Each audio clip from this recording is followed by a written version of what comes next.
हर सर्दियों में heart attack के मामले बढ़ जाते हैं और हमेशा से ऐसा ही रहा है। और सर्दियों में भी खासकर सुबह के अर्ली वक्त में 3-4 बजे 5 बजे सबसे ज्यादा रिस्क रहता है हार्ट अटैक का। ज्यादातर क्या होता है कि अर्ली सुबह में ब्लड प्रेशर थोड़ा बढ़ता है। बॉडी का एक सिस्टम होता है जिसे हम बोलते हैं सिंपैथेटिक नर्वस सिस्टम, वो बहुत ज्यादा एक्टिवेटेड रहता है। उसकी वजह से बहुत सारे हार्मोन्स भी रिलीज होते हैं और ये फिनोमेना जो है ये ठंड में और ज्यादा होता है नॉर्मल, क्योंकि ठंड में जो धमनियां होती है, जो आर्टरीज होती है, वो थोड़ा ठंड की वजह से सिकुड़ जाती है, जिसे हम वेसोकंस्ट्रिक्शन कहते हैं। तो उसकी वजह से भी ब्लड प्रेशर बढ़ता है। उसके अलावा बॉडी में इन्फ्लेमेटरी मार्कर्स होते हैं, जैसे कि जिससे नॉर्मली बुखार वगैरह में कीटाणुओं से लड़ने की ताकत मिलती है, इन्फ्लेमेशन कहते हैं उसे। वो चीजें बिना किसी वजह के भी बढ़ जाती हैं। तो ठंड में इन्फ्लेमेशन भी ज्यादा होता है बॉडी में और ब्लड प्रेशर भी यूजुअली ज्यादा बढ़ता है ठंड में, खासकर अर्ली मॉर्निंग में ये ज्यादा होता है। और साथ में ठंड से क्लॉटिंग की टेंडेंसी भी ज्यादा होती है। तो ये सारे फैक्टर्स मिला करके ठंड में ज्यादा हार्ट अटैक का चांस बढ़ा देती हैं। इसके कई सारे रिस्क फैक्टर्स हैं जो कि हम कहते हैं। तो उसमें कुछ ऐसे चीजें हैं जिसको हम बदल सकते हैं, जिसको हम कहते हैं मॉडिफाइबल रिस्क फैक्टर्स। कुछ ऐसे हैं जिनका हम कुछ नहीं कर सकते हैं, नॉन मॉडिफाइबल रिस्क फैक्टर। तो नॉन मॉडिफाइबल रिस्क फैक्टर में उम्र है एक, जितनी ज्यादा आपकी उम्र होगी उतना ज्यादा चांस रहेगा। दूसरा है मेल सेक्स, यानी आदमियों को ज्यादा रिस्क रहता है। तीसरा है जेनेटिक फैक्टर्स, जो फैमिली हिस्ट्री है। अगर आपकी फैमिली में किसी को कम उम्र में हार्ट अटैक हुआ है तो आपको भी कम उम्र में हार्ट अटैक होने का या ओवरऑल हार्ट अटैक होने का चांस ज्यादा है। तो कम उम्र जो कहा जाता है वो 55 ईयर्स से कम उम्र में अगर हार्ट अटैक आया है तो कम कहा जाता है। इसके अलावा बहुत सारे फैक्टर्स हैं जिसको हम आइडेंटिफाई करके उसको हम बदल सकते हैं, जिसको कहते हैं मॉडिफाइबल रिस्क फैक्टर्स। उनका पहचानना, उनका इवैल्यूएशन बहुत इंपॉर्टेंट है। तो उसमें बीड़ी सिगरेट पीना एक काफी इंपॉर्टेंट रिस्क फैक्टर है। उसके अलावा डायबिटीज अगर है तो उससे भी हार्ट अटैक का रिस्क बढ़ता है। ब्लड प्रेशर अगर बढ़ा हुआ है तो वो भी एक रिस्क फैक्टर कहा जाता है। ब्लड कोलेस्ट्रॉल बढ़ा हुआ होना, उसमें टोटल कोलेस्ट्रॉल भी बढ़ा हुआ है, और एलडीएल एक फ्रैगमेंट होता है कोलेस्ट्रॉल का, लो डेंसिटी लाइपोप्रोटीन, वो हम कहते हैं कि वो बैड कोलेस्ट्रॉल है।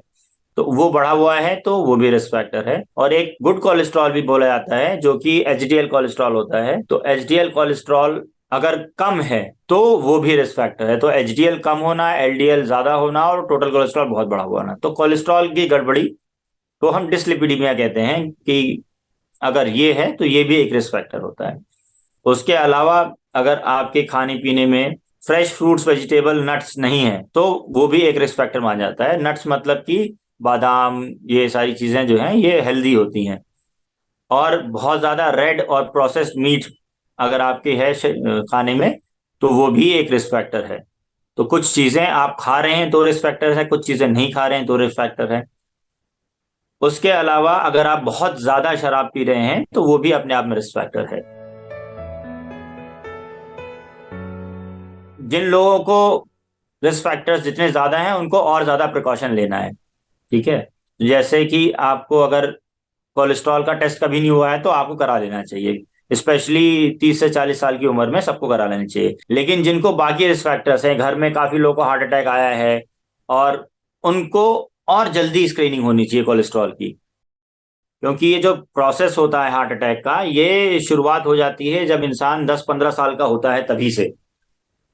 और धीरे धीरे बनते बनते बनते ये 30-40 साल में ये ज्यादा सीरियस हो जाती है बीमारी, और पता अचानक से चलता है। लेकिन ये बीमारी अचानक से नहीं बनती है, ये काफी दिनों से बनती है। तो जिनको ऑलरेडी रिस्क है बिकॉज उनके घर में फैमिली हिस्ट्री है, या फिर उनकी एज है, या उनको ऑलरेडी पता है कि जैसे डायबिटीज जल्दी हो गई कि बहुत सारे लोगों को 20-25 साल की उम्र में डायबिटीज हो जाती है, या जो बीड़ी सिगरेट पी रहे हैं, उन लोगों को ज्यादा प्रिकॉशन लेना है। तो मेन जो डॉक्टर के पास कंसल्टेशन का मेन मकसद ये है कि कोई मॉडिफाइबल रिस्क फैक्टर्स हैं, कोई ऐसे रिस्क है जिसको आप ठीक कर सकते हैं। तो वो जो है कि बीड़ी सिगरेट पी रहे हैं तो उसे छोड़ दें, डायबिटीज है या नहीं है ये पता चल जाए, कोलेस्ट्रॉल बढ़ा हुआ है या नहीं है ये पता चल जाए और उसका ट्रीटमेंट हो जाए, और ब्लड प्रेशर की बीमारी है या नहीं है ये पता चल जाए। तो नॉर्मल जांच जो है वो बस इतनी ही चाहिए, इसके अलावा कोई और जांच करने का ओवरऑल फायदा नहीं है। टोटली हेल्दी लोगों को भी ब्लड प्रेशर, डायबिटीज, बीड़ी सिगरेट नहीं पीना और कोलेस्ट्रॉल, ये चार चीजों का ख्याल रखना है कि ये है या नहीं है, और उसको ठीक करते रहेंगे तो hopefully they will be okay. Commonly लोग जो है मॉर्निंग वॉक्स पे जाते हैं, तो ठंड में स्पेशली अवॉइड करें, ठीक है, क्योंकि एक्सट्रीम ठंड से जो है हार्ट की दिक्कतें बढ़ सकती हैं। उसके अलावा जैसे बाकी टाइम पे आपको प्रिकॉशन लेना है वो ही सर्दियों में भी लेना है, उसके अलावा कोई बहुत एडिशनल प्रिकॉशन की जरूरत नहीं है। लेकिन हाँ, इस बात का ख्याल रखें कि सर्दियों में दिक्कत होने के चांस ज्यादा रहते हैं।